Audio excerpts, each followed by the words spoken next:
Hello বন্ধুরা, তোমরা কেমন আছো? আশা করি সকলে অনেক ভালো আছো। তোমাদের ভালোবাসায় আমরাও ভালো আছি। দেখো, আজকে সকাল সকাল সংসারের সমস্ত কাজ করে দুজন মিলে এখন বেরিয়ে পড়েছি বাজারে যাওয়ার জন্য। আসলে কি বলো তো, বাজার থেকে 5 কিলো চাল এনেছিলাম। তো সেই চালটা না একদমই ভালো না, মানে ভাতের জল ফুটছে, চাল দেওয়ার সঙ্গে সঙ্গে একবারে ভাতটা গলে যাচ্ছে। সেই জন্য ভাবলাম চালগুলো ফেরত দিয়ে আসি, মানে ওই চালটার বদলে ভালো একটা চাল নেব। কারণ 5 কিলো চাল না আমাদের অনেক দিন যায়, আর 5 কিলো চাল এইভাবে নষ্ট করাও যাবে না। সেই জন্য এখন দুজন মিলে বাজারে যাচ্ছি চালটা ফেরত দিতে। আমি তোমাদের দাদাভাইকে বললাম, তুমি গেটে তালা মেরে দাও, আমি চালটা নিচ্ছি। আজকে মঙ্গলবার, আর আজকে আমাদের বাড়ির সামনে সন্তোষী পূজা আছে। 16 সোমবারের আমি উপাস করেছিলাম, আবার পরের দিন মা সন্তোষী মায়েরও উপাস করেছি মঙ্গলবারে। তো সন্তোষী ঠাকুর উপাস করে যেহেতু, ঠাকুরকে আমি অনেক দিন ধরে কিচ্ছু দিইনি, তাই ভাবলাম ঠাকুরের জন্য একটা ওড়না নিয়ে যাই। এই ওড়নাটা সন্তোষী ঠাকুরের জন্য নিয়ে নিলাম। আর চালের দোকানে চলে এসেছি। চালের দোকানে এসে শুনছি যে চালটা আমরা নিয়ে গেছিলাম সেটা 52 টাকা কিলো, আর বলছে এর থেকে আরেকটু ভালো আছে 55 টাকা কিলো। তো না পেরে আমরা ওই চালটাই নিলাম, কারণ 52 টাকার যেই চালই দেখছি সবই ভাঙা চাল, না পারতে এই চাল নিতে হলো। চালের দাম একবারে হুড় করে বাড়ছে। যেই চালটা আমরা 46 টাকা কিলো খেতাম মিনিকেট চাল, সেটাই এখন 52 টাকা 55 টাকা হয়ে গেছে। কি খাবো বলো তো, সব কিছুর দাম বেড়ে যাচ্ছে দিন দিন। চলে এসেছি এখন ফুলের দোকানে, সন্তোষী ঠাকুরের জন্য একটা মালা নিব। তো দেখছি কি মালা নেওয়া যায়। জবা ফুলের বড় মালা হবে, একেবারে বড়। কোনটা? ওইটা 10 টাকা।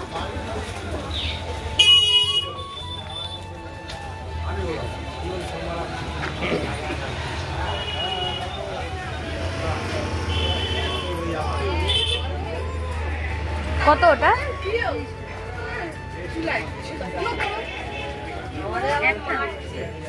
দেখতেই পেলে মা সন্তোষীর জন্য একটা বড় জবা ফুলের মালা নিয়ে নিয়েছি। আর বাড়িতে এসে 5 ফল নিয়েছিলাম এর আগের দিন, শসা, কেশর, পেঁপে, খেজুর আর নারকেল। আর নিয়েছি ছোলা গুড়। ছোলা গুড়টা মেন প্রসাদ। আর ঠাকুরের দক্ষিণা নিয়েছি 101 টাকা। সকালে বাজারে যাওয়ার সময় স্নান ধান করে ঘরের পুজো করে গিয়েছিলাম। তো বাজার থেকে এসে যেই কুর্তিটা পরে গিয়েছিলাম ওটা চেঞ্জ করে নিয়েছি, আর কাঁচা শাড়ি ব্লাউজ এসব পরে নিয়েছি। এখন যাচ্ছি সন্তোষী ঠাকুরের কাছে।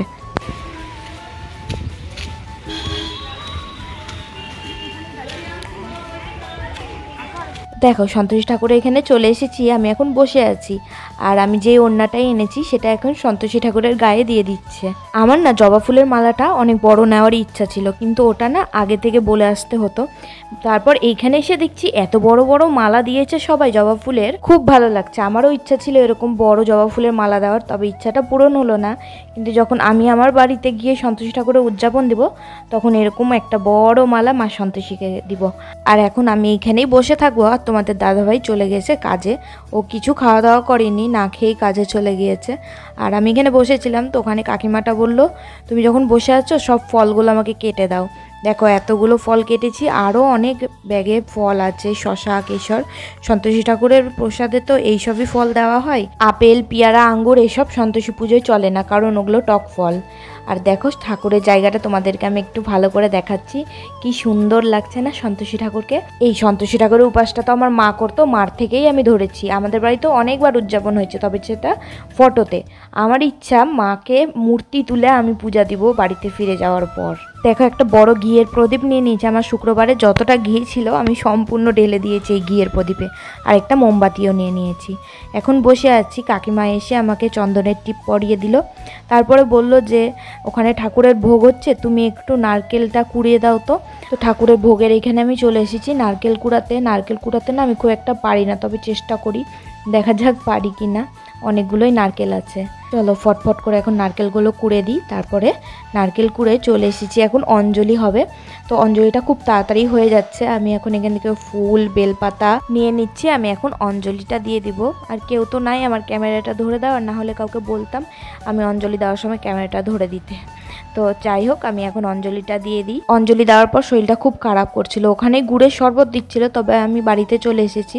ফ্যান ট্যান চালিয়ে এখন বসে বসে ওই গুড়টা ভিজিয়ে এখন শরবতটা খাবো, কারণ প্রচণ্ড পরিমাণে আমার মাথাটা ঘুরছিল। 2 দিন ধরে উপাস করেছি, ভাবতে পারছো। সোমবারে তো সারাদিন আমি ফল খেয়েছিলাম, রাতে না সাবু কলাও খাইনি, কারণ সাবু কলা খেতে আমার একদমই ভালো লাগে না।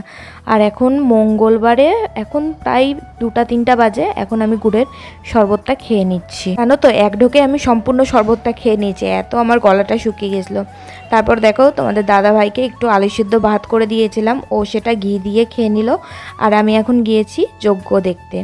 তো বাড়ি থেকে দেখতে পাচ্ছিলাম যে যজ্ঞ হচ্ছিল, সেজন্য চলে আসলাম যজ্ঞ দেখতে। আমার শ্বশুরবাড়ির ওখানে 2টা সন্তোষী ঠাকুরের মন্দির আছে, তো 2টার মধ্যে আমি একটা মন্দিরে যেতাম আর একটা মন্দিরে যাইনি। যেই মন্দিরে যেতাম না সেই মন্দিরে কলা দিত, জানো তো। আর আমি যেই মন্দিরে যেতাম সেই মন্দিরে সন্তোষী ঠাকুরের কাছে কলা দেয় না, কারণ অনেকজন সন্তোষী ঠাকুরের কাছে কলা দেয়, আবার অনেকজন দেয় না, কারণ কলাটা তো টকও হয়। আর আমি কলাটা দিই না, আর কলাটা খাইও না শুক্রবারের দিন। এখন নারকেলটা ভেঙে দিল, নারকেলটা জানো তো খুব সুন্দর ছিল। আর ছোলা গুড় খেয়ে আমরা উপাসটা ভাঙলাম, মানে শরবত খেয়েছিলাম আর ছোলা গুড় খেলাম। তারপরে পাতাতে এই প্রসাদটা দিয়েছিল, তো প্রসাদে দেখছি কলা দিয়েছে, আর আমি তো কলা খাবো না সন্তোষী ঠাকুর উপোস করে, তাই জন্য আমার পাশে একজন বসেছিল, তাকে আমি বললাম তুমি কলাটা নিয়ে নাও। আর বাড়িতে নিয়ে এসেছিলাম, এটা সবাই খেতে পারে। ওই প্রসাদটা যেটা আমার হাতে দেখলে একটু আগে, ওই প্রসাদটা যারা উপোস করে তারাই খেতে পারে। আর আমার বর তো উপোস করেনি, ও তো ভাত খেয়েছে, সেই জন্য এই প্রসাদটা ওই খেতে পারবে। এটা সবার জন্য বানিয়েছিল, তো এনেছি, এখন দুজনের জন্য ভাগাভাগি করে নিচ্ছি। ও যেহেতু একটু আগেই ভাত খেয়েছে, ও বলছে আমাকে বেশি দিও না, অল্প অল্প দাও। আমি ভাবলাম তাহলে আমি সম্পূর্ণটা খাবো, কিন্তু খেতে বসে জানো তো কয়েক গাছ খাওয়ার পরই আর একটুও খেতে পারলাম না, সেই জন্য আমি আবার শুক্রবারের বাসনে উঠিয়ে রেখে দিয়েছিলাম, পরে খাবো সেই জন্য। তো দেখো এখানে কি কি আছে, এখানে অনেক কিছু আছে, আলুর দম, তারপর পোলাও, খিচুড়ি, লুচি, মালপোয়া, পায়েস, শাক, একটা মিশানো তরকারি, আলু ভাজা, মানে নানা রকমের ভাজাও ছিল, আর লাড্ডু ছিল।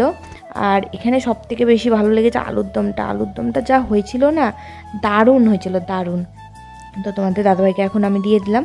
চলো এখন একটু খাওয়া দাওয়া করে নিই, সারাদিন উপোস থেকে, মানে 2 দিন উপোস থেকে। তারপরে আমি শুয়ে পড়েছিলাম কাজবাজ করে, সব পরিষ্কার করে।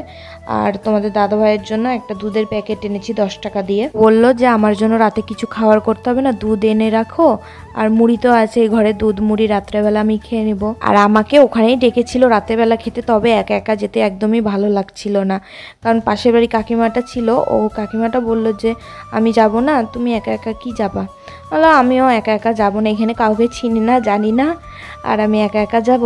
তো সেই জন্য আমিও আর রাত্রে যাইনি, রাত্রে বিস্কুট আর জল খেয়ে নিয়েছিলাম। তো এই বিছানাটা ঝাড়ছিলাম, ঝেড়ে টেরে মশারিটা টাঙিয়ে বাইরে গিয়েছিলাম। তো যাদের বাড়িতে পুজো হচ্ছিল তারাই বলল যে কালকে দুপুরে তোমরা 2জন এখানেই খাওয়া দাওয়া করে নিও। তো দেখা যাক কালকে যাই কি না। তবে আমার 2 দিনের উপোস করে শরীরটা একেবারে চলছে না।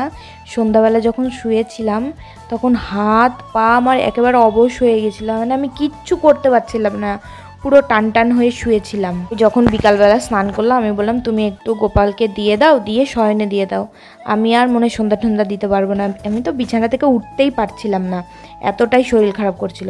তো তোমাদের দাদাভাই আবার স্নান ধান করে গোপালকে সেবা দিয়ে শয়নে দিয়ে চলে গিয়েছিল, আর আমি উঠিনি একেবারে। এখন প্রায় 10টা কি 11টা বাজে।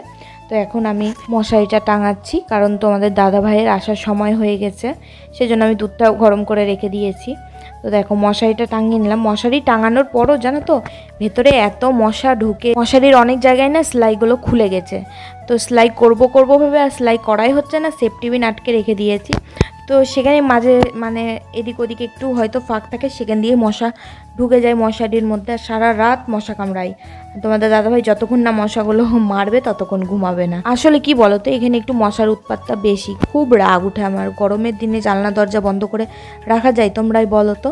এর আগে যে বাড়িতে ভাড়া ছিলাম ওখানে তো আরও মশা ছিল, বাপরে বাপ, ওখানে আমরা খুব কষ্ট করেছি এই মশা, মানে এই গরমের দিনে খুব কষ্ট করেছি জানলা দরজা লাগিয়ে ওই টিনের ঘরে গরমের মধ্যে, বাপরে বাপ খুব কষ্ট করেছি আমরা ওই ঘরটাতে, জানো তো। এবার দুর্গাপূজাতে বাড়িতে যাওয়ার খুব ইচ্ছা আছে, দেখা যাক ভগবান কি চাই। আমরা তো 2জন মিলে খুব চেষ্টা করছি বাড়িতে ফিরে যাওয়ার জন্য, সমস্যাগুলো মেটানোর জন্য, জানি না কি হবে। তোমরা একটু আশীর্বাদ করো আর পাশে থেকো। তো দেখো চলে এসেছে তোমাদের দাদাভাই, আর ওকে এখন দুধ মুড়ি আর 3টা মেরি বিস্কুট ছিল, মোটা মোটা মেরি বিস্কুটগুলো হয় না, ওগুলো খেতে খুব ভালো লাগে, তো সেটাই দিয়ে দিয়েছি। আর ও এখন খেয়ে নিচ্ছে। ও বললো রুটি খাবো না আজকে, কারণ রুটি খেতে ভালো লাগছে না, দুধ মুড়ি নাকি খুব তৃপ্তি করেই খেয়েছে ওই, তো দুধ মুড়ি খেতে সত্যিই ভালোবাসে।